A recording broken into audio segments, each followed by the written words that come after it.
Today we're going to put on a RG-6 F connector onto a piece of quad shield cable. This is what a Modicon remote I/O system uses.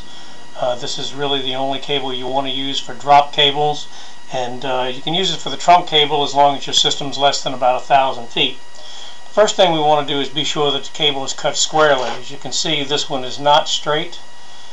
You want to use a real cable cutter that has a scissor type action. You never want to use like line pliers or electrician's pliers, because they actually will crush the cable.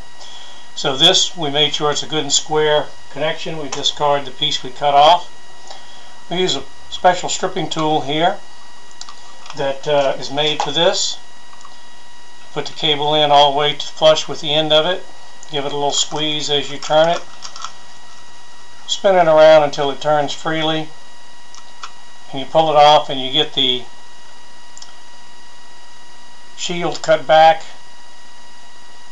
properly with the center conductor sticking out. You want to be sure that there's no little small strands wrapped around the center conductor here. That'll obviously cause a short. If you have those, you want to peel those away and cut those off with a small pair of dikes.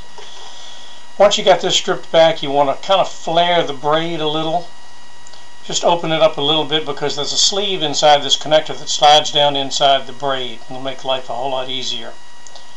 So you flare the braid a little bit, you take the connector, sit the center conductor down in there, and you push. There's a plastic sleeve in here that gets discarded. As you push through, the plastic sleeve comes out, discard that. Continue pushing and twisting on the cable until the dielectric, or the white part of the coax cable, is even with the floor of the connector. If it's not even, it'll actually produce a little small capacitor that will cause loss in the connector. After it's in fully, put it in the crimp tool. Crimp it. Take it out. Connector's on. It's good and tight. It's a great connector.